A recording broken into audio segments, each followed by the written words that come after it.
Pecos Bill had one of the strangest childhoods a boy ever had.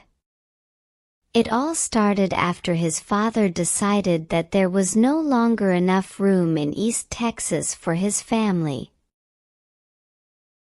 "Pack up, Ma," he cried. "Neighbors movin' in 50 miles away. It's getting too crowded." So they loaded up a wagon with all their things. Now some say they had 15 children while others say 18. However many there were, the children were louder than thunder. And as they set off across the wild country of West Texas, their mother and father could hardly hear a thing. Now as they came to the Pecos River, the wagon hit a big rock. The force threw little Bill out of the wagon and he landed on the sandy ground. Mother did not know Bill was gone until she gathered the children for the midday meal. Mother set off with some of the children to look for Bill, but they could find no sign of him. Well, some people say Bill was just a baby when his family lost him. Others say he was 4 years old. But all agree that a group of animals called coyotes found Bill and raised him. Bill did all the things those animals did, like chase lizards and howl at the moon. He became as good a coyote as any. Now Bill spent 17 years living like a coyote until one day a cowboy rode by on his horse. Some say the cowboy was one of Bill's brothers. Whoever he was, he took one look at Bill and asked, "What are you?" Bill was not used to human language. At first he could not say anything. The cowboy repeated his question. This time Bill said, "Varmint." That is a word used for any kind of wild animal. "No, you aren't," said the cowboy. "Yes, I am," said Bill. "I have fleas." "Lots of people have fleas," said the cowboy. "You don't have a tail." "Yes, I do," said Bill. "Show it to me then," the cowboy said. Bill looked at his backside and realized that he did not have a tail like the other coyotes. "Well, what am I then?" asked Bill. "You're a cowboy.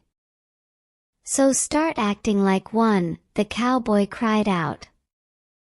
Well, that was all Bill needed to hear. He said goodbye to his coyote friends and left to join the world of humans. Now Pecos Bill was a good cowboy. Still he hungered for adventure. One day he heard about a rough group of men. There is some debate over what the group was called.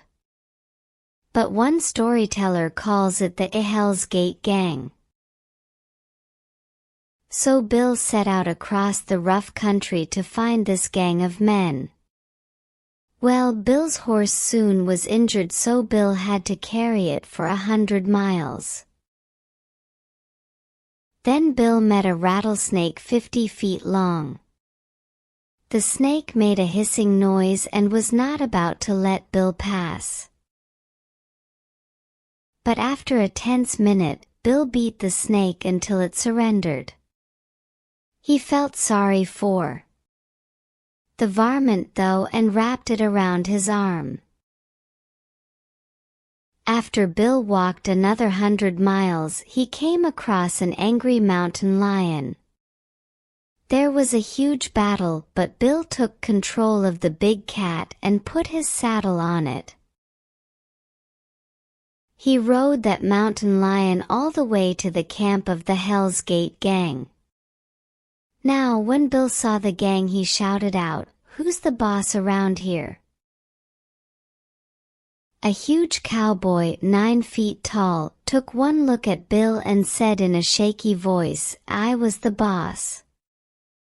But you are the boss from here on in." With his gang, Pecos Bill was able to create the biggest ranch in the Southwest. Bill and his men had so many cattle that they needed all of New Mexico to hold them. Arizona was the pasture where the cattle ate grass. Pecos Bill invented the art of being a cowboy. He invented the skill of throwing a special rope called a lasso over a cow's head to catch wandering cattle. Some say he used a rattlesnake for a lasso.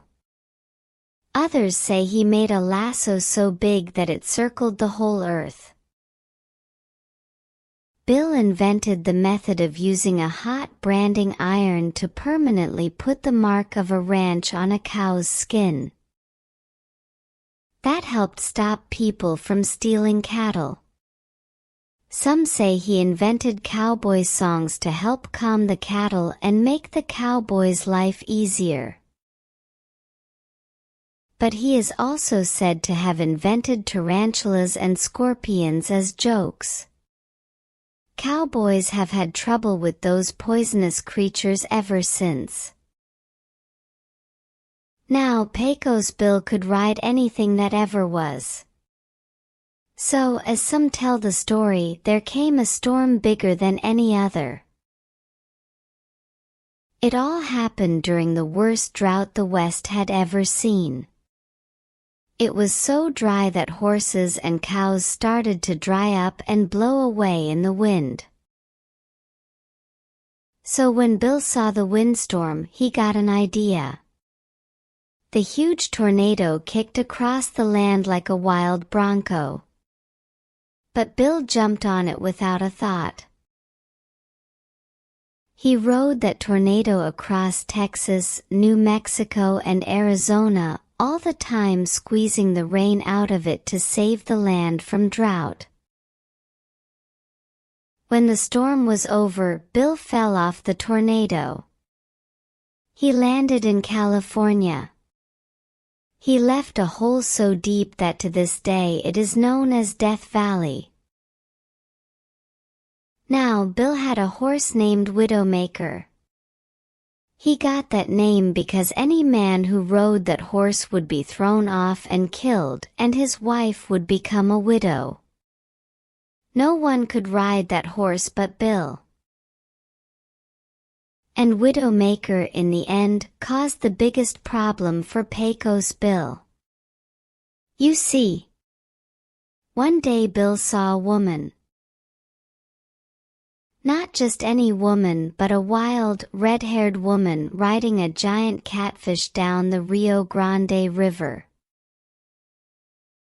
Her name was Slewfoot Sue. And Bill fell in love with her at first sight.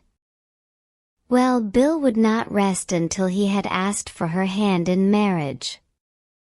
And Slewfoot Sue accepted. On their wedding day, Pecos Bill dressed in his best buckskin suit. And Sue wore a beautiful white dress with a huge steel spring bustle in the back.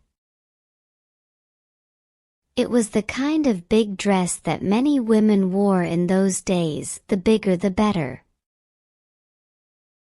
Now, after the marriage ceremony, Slewfoot Sue got a really bad idea. She decided that she wanted to ride Widowmaker. Bill begged her not to try.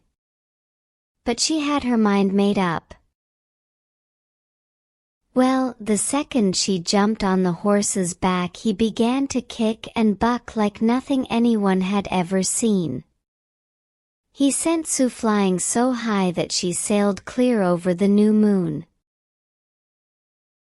She fell back to earth, but the steel spring bustle just bounced her back up as high as before. Now there are many different stories about what happened next. One story says Bill saw that Sue was in trouble. She would keep bouncing forever if nothing was done. So he took his rope out, though some say it was a huge rattlesnake, and lassoed Sue to catch her and bring her down to earth. Only she just bounced him back up with her. Somehow the two came to rest on the moon. And that's where they stayed. Some people say they raised a family up there. Their children were as loud and wild as Bill and Sue were in their younger days.